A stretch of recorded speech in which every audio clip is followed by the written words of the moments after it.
इस वक्त की बहुत बड़ी खबर आ रही है।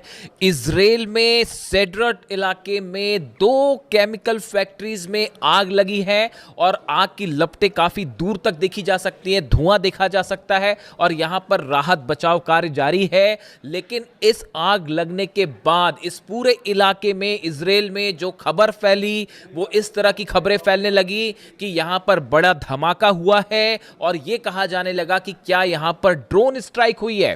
देखिए, इस तरह की खबरें फैली इजराइल में और उसके बाद वहां पर जो स्थानीय लोग हैं उनमें जबरदस्त खौफ का माहौल देखा जा रहा है। और ये जो दोनों केमिकल फैक्ट्रीज हैं दोनों सेड्रट इलाके में। देखिए, एक तो ये वो इलाका है जो बीर शेबा के करीब है। अगर आप जेरूशलम से बात करें तो करीब 70 किलोमीटर के आसपास डिस्टेंस होना चाहिए इसका। और ये वो इलाका है जहां पर पहले भी ईरान की तरफ से बड़ी स्ट्राइक्स हुई हैं, ड्रोन स्ट्राइक्स हुई हैं, मिसाइल स्ट्राइक्स हुई हैं। ये इंडस्ट्रियल इलाका है। यहाँ की 2 बड़ी केमिकल जो फैक्ट्रीज जो हैं इसमें अचानक आग लगती है और कुछ लोगों ने ऐसा दावा भी किया कि भाई धमाके हुए उसके बाद आग लगी, इसलिए इस तरह की खबरें फैली कि ये ड्रोन स्ट्राइक थी। हालांकि अभी इस बात की पुष्टि नहीं हुई है कि ये ड्रोन स्ट्राइक थी या नहीं। और इस तरह से देखिए, अब इजराइल में अगर कहीं धमाका हो जाए तो बड़ी स्वाभाविक सी बात है कि जितनी मिसाइल्स मारी हैं ईरान ने और जितनी ड्रोन स्ट्राइक करी हैं पिछले बार जब भी जंग हुई उस बीच में, तो इजराइल में खौफ का माहौल, पैनिक होना साधारण सी बात है। तो हुआ ये कि ये जैसे ही खबर आई उसके बाद इस तरह की खबरें फैलने लग गई कि भाई ये ईरान की तरफ से ड्रोन स्ट्राइक कर दी गई है। उसके बाद पैनिक का माहौल था, लेकिन वहाँ पर जो है फायर फाइटर्स पहुँचे, आग को बुझाने का काम शुरू हुआ। लेकिन इस बीच एक और बड़ी खबर आ गई। देखिए, अभी ये धमाका हुआ ही था, आग लगी ही थी, इसके बीच में खबर आ गई कि इस 2 में से एक फैक्ट्री से अमोनिया गैस लीक होनी शुरू हो गई। बड़े इलाके में धुआं और आग और धुआं का प्रभाव था। तो उसके बाद ये सेड्रट जो देखिए जो खबर है, the Sderot municipality instructed resident of the nearby neighbourhood to remain indoors and keep their windows shut. जो वहाँ की लोकल गवर्नमेंट है, बॉडीज़ हैं, उन्होंने इस तरह के निर्देश जारी कर दिए कि जो सेड्रट के आसपास के इलाके के लोग हैं वो अपने घरों के अंदर रहें, खिड़की दरवाजे बंद कर लें, बाहर ना निकलें। यानी पैनिक का माहौल था क्योंकि खबर ये थी कि अमोनिया गैस लीक हो रही है। अगर ये बड़े पैमाने पर लीक हो जाए तो इससे काफ़ी नुकसान भी हो सकता था। लेकिन अभी जो लेटेस्ट खबरें हैं उसके मुताबिक फायर फाइटर्स मौके पे हैं। इस बात की जांच जारी है कि वाकई यहाँ से अमोनिया लीक हुई है, नहीं हुई है, और अगर हुई है तो कितनी मात्रा में हुई है, इसकी अभी पूरी जानकारी आनी बाकी है। इस तरह से भी कुछ जगह से दावे हुए हैं। जो इजराइल के अखबार आप देखें, इजराइल का मीडिया देखें, तो वो इस तरह के दावे हो रहे हैं कि अमोनिया लीक नहीं हुई है।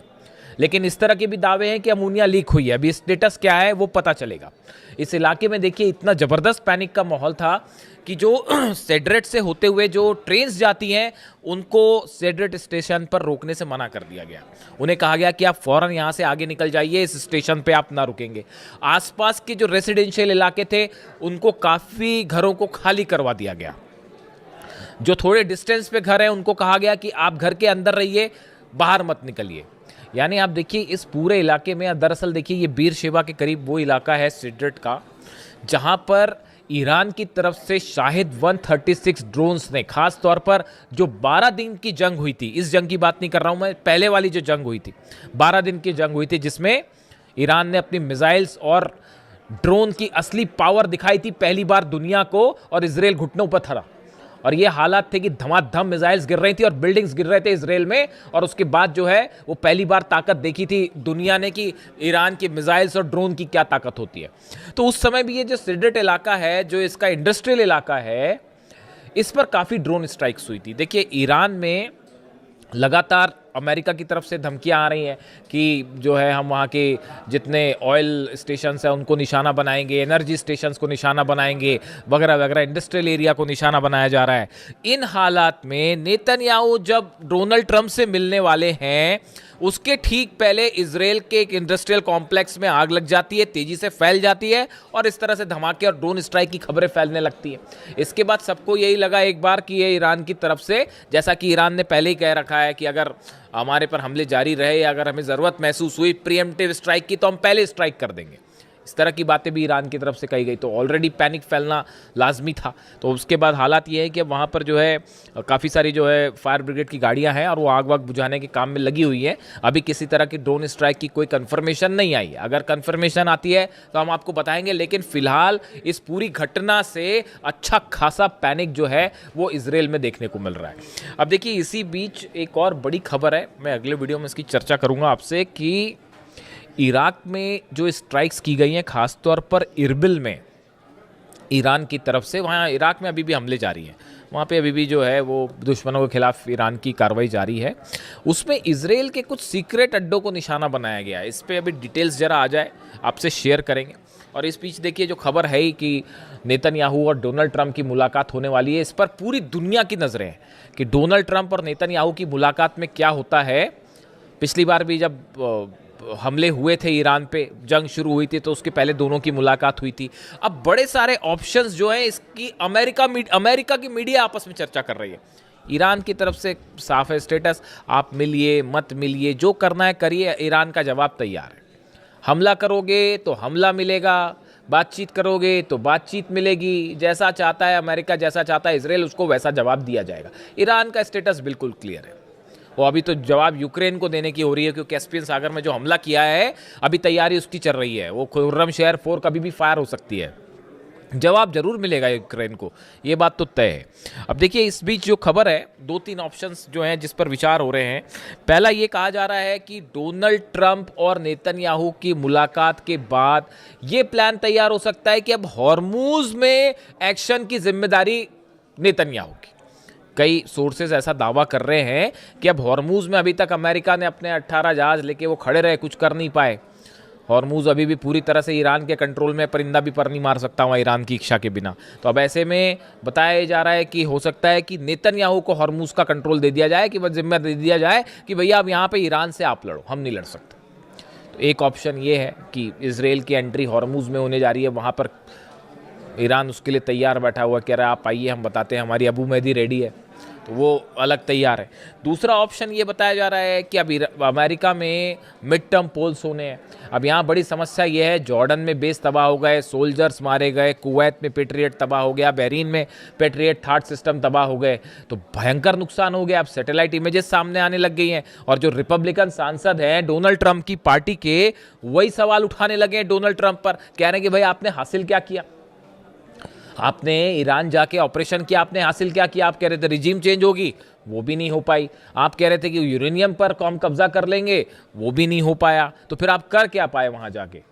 जंग आप जीत नहीं पा रहे हो, अंदर आप कदम नहीं रख पा रहे हो। तो अब ये रिपब्लिकन, ये मैं नहीं कह रहा, ये सीनेटर्स और रिपब्लिकन पार्टी के सदस्य डोनाल्ड ट्रंप पर सवाल उठा रहे हैं। तो इससे आप अंदाज लगा लिए कि मिड टर्म पोल का क्या होना है। तो डोनाल्ड ट्रंप वहां भी घबराए हुए हैं कि भाई चुनाव हार गए तो फिर बड़ी फजीयत हो जाएगी कि ईरान ने हराया, चुनाव भी हार गए। तो अब उसकी भी चिंता सताई जा रही है। तो अब नेतन्याहू से मुलाकात है। तो अब देखिए, तरह तरह की खबरें हैं।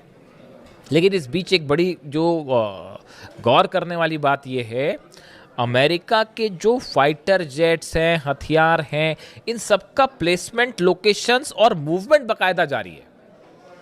मतलब वो कहने की बात वही है कि डोनाल्ड ट्रंप ने जैसे ही ये कहा कि साहब अभी हम फिलहाल मैं ईरान पर हमला नहीं करूंगा, जैसे ही डोनाल्ड ट्रंप का ये विचार सामने आया, उनकी ये बात सामने आई कि डोनाल्ड ट्रंप ये कह रहे हैं कि अभी फिलहाल जो है ऑपरेशन सस्पेंड है, मैं ईरान पे हमला नहीं करूंगा, वैसे ही ईरान ने जो है वो हमले की दुगनी तैयारी शुरू कर दी कि अब जरूर हमला होगा। जब भी डोनाल्ड ट्रंप बोलते हैं तो वो अपनी बात से पलट जाते हैं। मतलब उनको हमला करना होगा तो बोलेंगे जी मैं नहीं कर रहा, और हमला हो जाएगा। ईरान तैयार है उसके लिए। यानी डोनाल्ड ट्रंप का ये कहना कि मैं हमला नहीं करूंगा, उस तो ईरान और अलर्ट हो गया है। उसने अपनी और जो है मिसाइल तैनात कर दिए हैं। और वो जो है ईरान की सेना के जो प्रवक्ता है उनकी तरफ से बयान आ गया कि उन्होंने अपनी लोकेशंस गिना दी है कि भाई सऊदी में ये लोकेशन है, यूएई में ये लोकेशन है, कतर में ये लोकेशन है, और अगर हमला होगा सब पर एक साथ मिसाइल मारी जाएगी। तो उन्होंने अपनी एक अलग लिस्ट जारी कर दी है। और इजराइल अलग निशाने पर आ गया है। कल ही ईरान की तरफ से बयान आया था कि अगर जो अब हमला होगा तो कुछ हो ना हो, इजराइल पर तो हम जरूर हमला करेंगे। अगर अब हम पे हमला होता है, ईरान का स्टैंड साफ है, अगर ईरान पर कोई भी हमला होता है, कहीं भी हमला होता है, तो हम इजराइल पर जरूर हमला करेंगे। खासतौर पर अगर पिकेक्स माउंटेन पर हमला हुआ तो इजराइल निशाना बनेगा। अब इस बीच लग गई आग। अब सेड्रेट में इस समय आग लग गई, और फिर खबर इस तरह से फैल गई कि धमाका भी हुआ था और ड्रोन स्ट्राइक तो नहीं, तो वो उसको इस तरह से लेने लगे। हालांकि अभी ऐसी खबरें नहीं है, लेकिन चूंकि आग लगी, पैनिक की बात थी और अमोनिया फैलने वाली बात थी, इसलिए आप तक पहुंचाना ज़रूरी था। इसके अलावा अब देखिए, एक तो ऑप्शन ये हो गया, अब एक और नया जो है वो सोर्सेस से नई हलचल और शुरू हो गई है कि डोनाल्ड ट्रंप को उनके कुछ एडवाइजर्स ये बता रहे हैं कि भाई देखिए असल में हुआ ये जो इनसाइड स्टोरी है। एक बैठक हुई, मैं इसका जिक्र पहले भी कर चुका हूँ, आपको बताता हूँ मैं।